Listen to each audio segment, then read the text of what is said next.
Good morning class. आज हम next chapter शुरू करने जा रहे हैं। नई बुक के हिसाब से चैप्टर नंबर 5 है और 3rd यूनिट है ये, मैग्नेटिज्म एंड मैटर। तो इसमें आपके पास जो अभी मैं बता रही हूँ आपको, ये हालांकि सारा सिलेबस कटा हुआ है, लेकिन इसमें बेसिक है कि बार मैग्नेट क्या होता है, अर्थ कैसे मैग्नेट से बिहेव करती है। तो आई थिंक आप लोगों के पास बुक तो होएगी। तो ये अपने पास नॉर्थ पोल अगर लेके आए तो लाइक पोल्स रिपेल करेंगे, अनलाइक पोल्स क्या करते हैं, अट्रैक्ट करते हैं। फोर्स निकाली हुई है। तो यहाँ पर जो कूलम्स फोर्स थी अपने पास, कूलम फोर्स क्या थी, F equals to M1 M, F equals to Q1, F is directly proportional to Q1 Q2 upon R square, है ना। और यहाँ पर स्ट्रेंथ क्या ले ली है, M1 और M2 ले ली है, और कांस्टेंट ऑफ प्रोपोर्शनलिटी को हटाकर यहाँ पर क्या लगा दिया है, कांस्टेंट K लगा दिया है। तो इसी को ही हम क्या लिखते हैं, जो K की वैल्यू है अपने पास, K की वैल्यू हमारे पास कितनी हो जाती है, K equals to mu not upon 4 pi, और इसकी वैल्यू होती है 10⁻⁷। ये हम पहले ही कर चुके हैं। तो यहाँ से फोर्स अपने पास क्या आ जाएगी, mu not upon 4 pi M1 M2 divided by R square. तो ये अपने पास क्या निकाली जाती है, फोर्स निकाली जाती है। तो सारी की सारी प्रॉपर्टीज़ अपने पास वही की वही है, बस इसमें एक ये चीज़ है, ये आपने छोटी क्लासेस में होते हुए पढ़ी थी, that repulsion is the short test of magnetism. Short test इसलिए बोलते हैं मैग्नेटिज्म का कि मैग्नेट है कि नहीं है वो, क्योंकि अपने पास अट्रैक्ट तो वो आयरन, निकल और इस तरीके की चीज़ों को भी करेगी।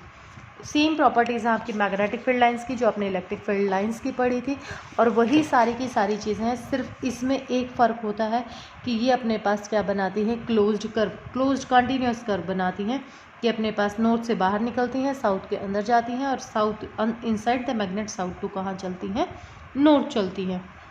तो वही की वही सारी प्रॉपर्टी हैं। अब यहाँ पर एक चीज़ और है, मैग्नेटिक डाइपोल। जैसे अपने पास इलेक्ट्रिक डाइपोल था, सिमिलरली मैग्नेटिक डाइपोल होता है। और मैग्नेटिक डाइपोल जो होता है वो किसके बराबर होता है, वहाँ क्या था अपने पास, charge into the distance between the separation between the two charges. यहाँ पर क्या होगा, अपने पास पोल्स होंगे, और उन पोल्स को हम किससे डिनोट करेंगे, M से डिनोट करेंगे। तो दोनों की स्ट्रेंथ जो है, वो दोनों की स्ट्रेंथ अपने पास क्या होती है, M ही होती है अपने पास। लेकिन क्योंकि अपने पास ये क्या है, अपने पास पोल्स जो है वो कैसे हैं, अपोजिट पोल्स हैं, एक नॉर्थ होगा और एक कैसा होगा, साउथ होगा।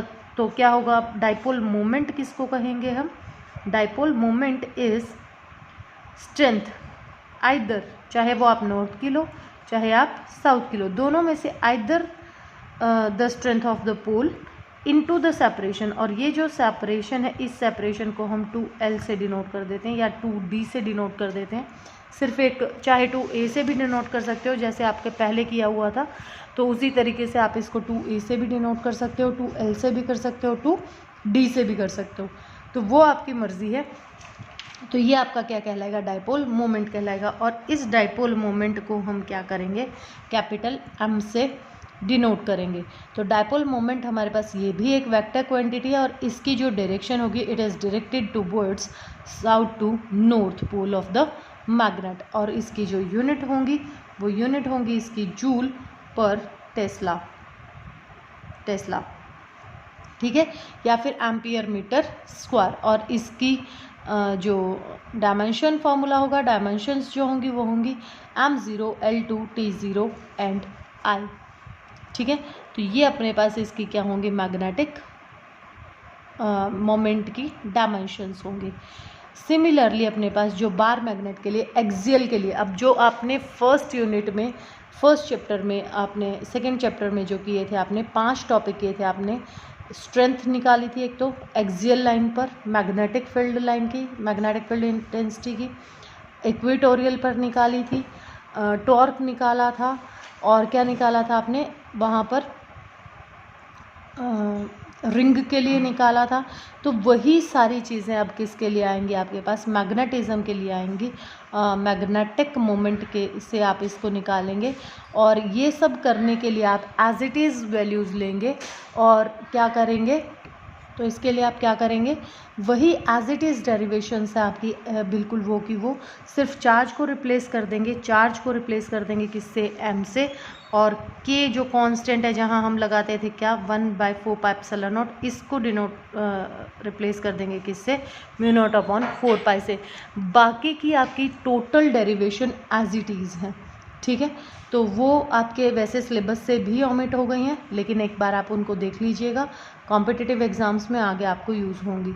तो आज जो हम शुरू करने जा रहे हैं वो है, एक चीज़ पढ़ी थी आपने 10th क्लास में, that bar magnet is behaving like a solenoid. आज मैं वही निकालने जा रही हूँ। इसका मैथमेटिकल एक्सप्रेशन है, bar magnet as an equivalent solenoid, ठीक है, ये निकाल रहे हैं। अब हम यहाँ पर, अब मैंने मान लिया कि मेरे पास क्या है, कोई करंट कैरिंग कंडक्टर है, सोलेनॉइड है, टू अ बार मैग्नेट। उसको हम डेमोस्ट्रेट करेंगे, सिमिलरिटीज़ दिखाएंगे और कैलकुलेट करेंगे वहाँ पर हम वैल्यूज़ को। तो मैंने मान लिया कि मेरे पास ये एक करंट कैरिंग सोलेनॉइड है, ठीक है, और इसमें जो करंट है वो इस तरीके से आई करंट अपने पास इसमें क्या कर रहा है, फ्लो कर रहा है। ये इस तरीके से इसमें करंट फ्लो कर रहा है। ये इसका मैं बीचों बीच एक्सिस ले लेती हूँ, ठीक है, और ये हो गया अपने पास इसका सेंटर, और इस सेंटर से यहाँ तक जो लेंथ है वो हो गई L, और इसकी वजह से भी जो लेंथ हो गई वो कितनी हो गई, L। अब इसमें से एक बहुत छोटी सी स्ट्रिप में यहाँ से काट दूँ और इस स्ट्रिप को नाम दे दूँ क्या, dx, और सेंटर से जो इसका डिस्टेंस है उसको नाम दे दें हम कितना, x। यहाँ कोई पॉइंट P है, उस P का जो डिस्टेंस है वही जो हम निकालते थे ना P पर अपने पास, जैसे हमने स्ट्रेंथ निकाली थी इलेक्ट्रिक फील्ड इंटेंसिटी की, तो वही P पॉइंट हमने यहाँ पर कोई लिया है जहाँ पर कि हम क्या निकालेंगे, वैल्यूज़ निकालेंगे। तो टोटल लेंथ जो सोलेनॉइड की हो गई वो तो कितनी हो गई, 2L, ठीक है। अभी यहाँ पर मैं क्या मान लूँ, n, स्मॉल n से मैं डिनोट कर रही हूँ क्या, नंबर ऑफ टर्न्स हैं ये अपने पास, ठीक है, नंबर ऑफ टर्न्स हैं ये कहाँ per unit length, per unit length के लिए अपने पास क्या है, ये नंबर ऑफ टर्न्स है, ठीक है। अब मैं इसकी वजह से, अब यहाँ से जो आपने एक क्या निकाली थी, मैग्नेटिक फील्ड निकाली थी करंट कैरिंग एलिमेंट के लिए, वो एक्सप्रेशन मैं एज इट इज़ यहाँ पर क्या कर रही हूँ, यूज़ कर रही हूँ। अगर आपको याद हो तो पीछे हमने निकाला था dB इक्वल्स टू, वो इक्वेशन में ऑलरेडी निकाल चुके हैं, तो उसको हम सीधा यूज़ कर रहे हैं यहाँ पर, μ0/4π I a स्क्वायर, ए क्या है अपने पास, अब यहाँ पर a ये है, इसका रेडियस है, यहाँ पर a ही माना था हमने वहाँ पर भी। अब लेंथ वहाँ पर क्या ली थी, dl ली थी, अब dl कितना, यानी कि ये जो लेंथ है अपने पास, तो n नंबर ऑफ टर्न्स, और ये हो गया, तो ये क्या आ गया अपने पास, टोटल लेंथ आ गई किसकी, total length of element dx के लिए अपने पास वैल्यू आ गई, तो यहाँ क्या आ गई, n इंटू dx, ठीक है। और डिवाइडेड बाय क्या था अपने पास, इसके लिए निकाल रहे थे हम, तो क्या आ जाएगा, r माइनस एक्स स्क्वायर, ये टोटल r था, इसमें से x घटा दिया तो इससे इसकी दूरी आ जाएगी अपने पास, प्लस a स्क्वायर, और रेज टू पावर कितना था वहाँ पर, 3/2। अब फिर से वही, यहाँ पर हम a को रिप्लेस कर देंगे कि r अपने पास बहुत बहुत बड़ा है किससे, x से, ठीक है, और सिमिलरली अपने पास r बहुत बहुत बड़ा है किससे, a से भी, तो यहाँ हम रिप्लेस कर देंगे, हटा देंगे, नेग्लेक्ट कर देंगे किसको, x को भी और a को भी। तो अपने पास dB की वैल्यू, इसी को ही रीराइट कर रही हूँ मैं, क्या आ जाएगी, μ0/4π I a square n dx divided by, ये भी हमने रिप्लेस कर दिया, ये भी कर दिया, तो इसकी जो पावर बची अपने पास किसकी, r की, तो r की जो पावर बची अपने पास, वो r की पावर क्या हो जाएगी अपने पास, यहाँ पर इसका होल स्क्वायर था ना अपने पास, तो ये स्क्वायर खुलेगा तो स्क्वायर से कट जाएगा, तो यहाँ क्या आ गया अपने पास, r³, ठीक है। तो ये वैल्यू आ गई अपने पास इसकी, और यहाँ से अपने पास ये क्या थी, और यहाँ पर अपने पास क्या हो जाएगा, इसको और क्या लिख सकते हो, जो वैल्यूज़ थी अपने पास उससे, कि अगर अब मैं ये कहूँ कि मेरे पास ये क्या है, P जो है वो बहुत बहुत लंबे डिस्टेंस पर क्या कर रहा है, लाई कर रहा है, तो उसके लिए जो अपने पास वैल्यूज़ होंगी μ0/4 नहीं था, ये 2 था, यहाँ पर 2, यहाँ पर भी क्या आ जाएगा, ये 2 आ जाएगा, μ0/2, वो कट गए थे यहाँ पर वैल्यूज़, तो ये वैल्यू आ गई अपने पास। अब इसको, ये तो वैल्यू आ गई किसकी, x के लिए, ये जो x एलिमेंट हमने लिया था इसके लिए, तो टोटल के लिए अगर मैं वैल्यू निकालूँ तो टोटल के लिए इसको क्या कर दूँ, इंटीग्रेट कर दूँ, तो b इक्वल्स टू क्या आ गया, μ0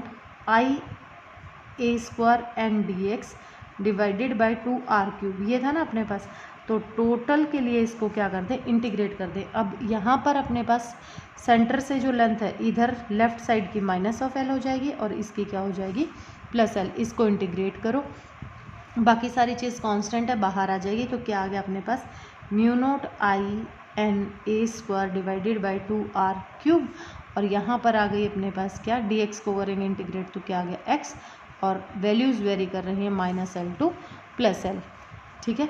अब यहाँ पे लिमिट पुट करेंगे तो लिमिट हो जाएंगे अपने पास क्या, μ0 na² divided by 2r3, upper limit minus, और माइनस एक और है माइनस ऑफ लोअर लिमिट, तो वैल्यू क्या आ गई अपने पास, μ0 na² 2l divided by 2r3, ये वैल्यू आ गई अपने पास। अब अगर इसको फिर से कन्वर्ट करना चाहते हो तो क्या कन्वर्ट कर सकते हो, μ0 n πa² लिख दूँ, एरिया बन जाएगा ये, यहाँ पर 2 से मल्टीप्लाई कर दूँ इंटू 2l, क्या किया मैंने यहाँ पर 2 पाई से मल्टीप्लाई किया ना, तो 2 पाई से ही डिवाइड कर दूँ, तो कितना बन जाएगा 4πr3, ठीक है। तो इसको क्योंकि μ0/4 को हम क्या लिख सकते हैं, कांस्टेंट लिख सकते हैं, तो इसलिए हमने इसको यह क्या किया है, रिप्लेस किया है।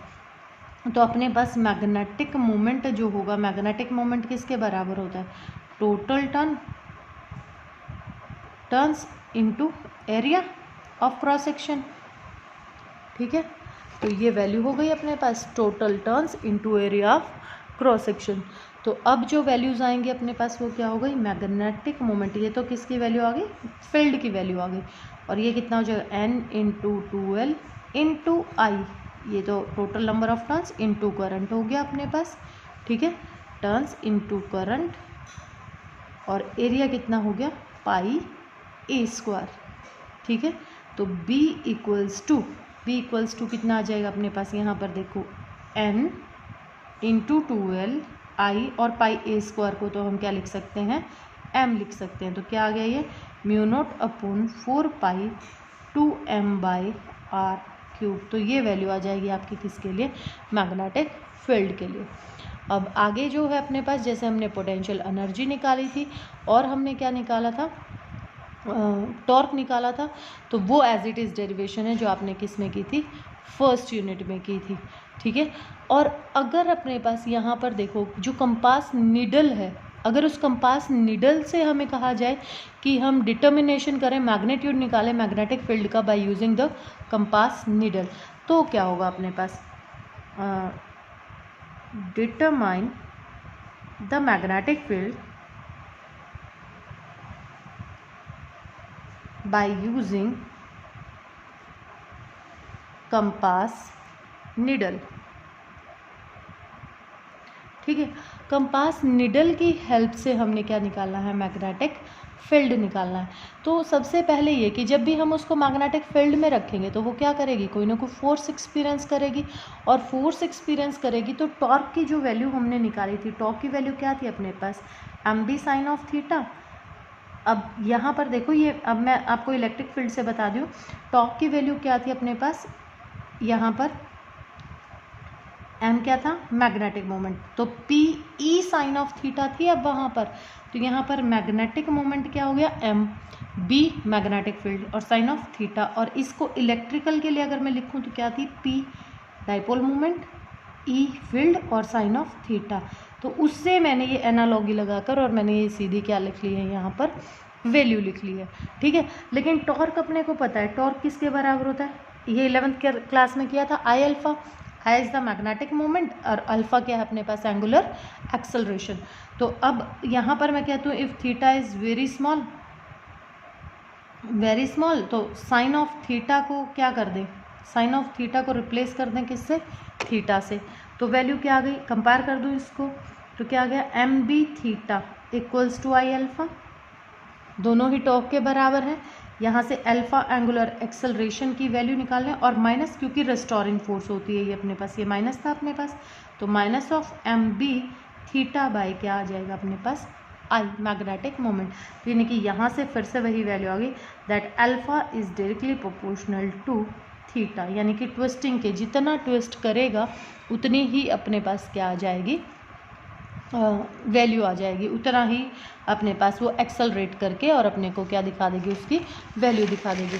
सिमिलरली अगर मैं यहाँ पर क्या निकालूँ, टाइम पीरियड निकालूँ, तो टाइम पीरियड अगर आपको याद हो तो क्योंकि एंगुलर चल रहा है सिंपल हार्मोनिक मोशन से अगर मैं यहाँ पर निकालूँ तो टाइम पीरियड की वैल्यू आपने निकाली थी। टाइम पीरियड अपने पास किसके बराबर होता था, 2 pi under root displacement upon acceleration.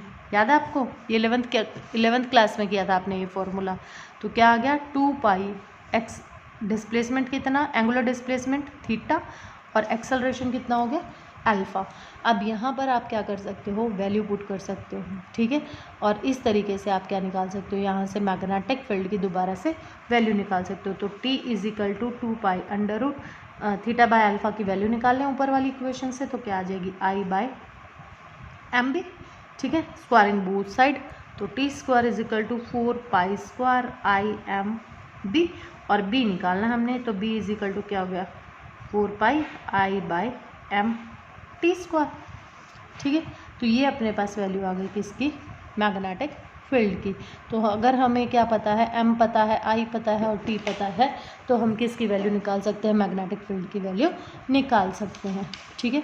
तो ये कुछ वैल्यूज़ थी अपने पास। इसी तरीके से हम क्या करेंगे, अब जो आपका शुरू होगा, जैसे आपने क्या पढ़ा था, गॉस लॉ पढ़ा था, इसी तरीके से आपका क्या है, गॉस लॉ है इन मैग्नेटिज्म। अब यहाँ पर फ़र्क क्या है आपके पास, जो एनालॉगी आपने लगाई थी अगर मैं उसी से लिखूँ तो अपने पास इलेक्ट्रिक फील्ड के लिए क्या था कि flux produced by the electric field over a closed surface E dot D S equals to Q by epsilon naught, ये वैल्यू थी। लेकिन फॉर मैग्नेटिज्म क्या होगा, यहाँ पर flux produced over a closed area, तो B dot D S equals to किसके बराबर होता है, ज़ीरो के बराबर होता है। और ये ज़ीरो क्यों होता है, क्योंकि ये अपने पास क्या बनाते हैं, क्लोज्ड कर्व बनाते हैं। तो यहाँ पर अगर मैं वैल्यू रखूँ तो म्यू नोट और स्ट्रेंथ कितनी हो गई एम, ठीक है, प्लस म्यू नोट, दूसरे की स्ट्रेंथ क्या होगी, अपोजिट पोल्स हैं, तो क्या हो जाएगी अपने पास माइनस वैल्यू हो जाएगी। तो ये क्या हो गई अपने पास माइनस ऑफ एम, तो ये कट जाएगा और वैल्यू कितनी आ गई ज़ीरो। तो ओवर अ क्लोज्ड सरफेस हमेशा अपने पास वैल्यू क्या होगी फ्लक्स की, ज़ीरो होगी, ठीक है। अब अपने पास आता है अर्थ मैग्नेटिज्म।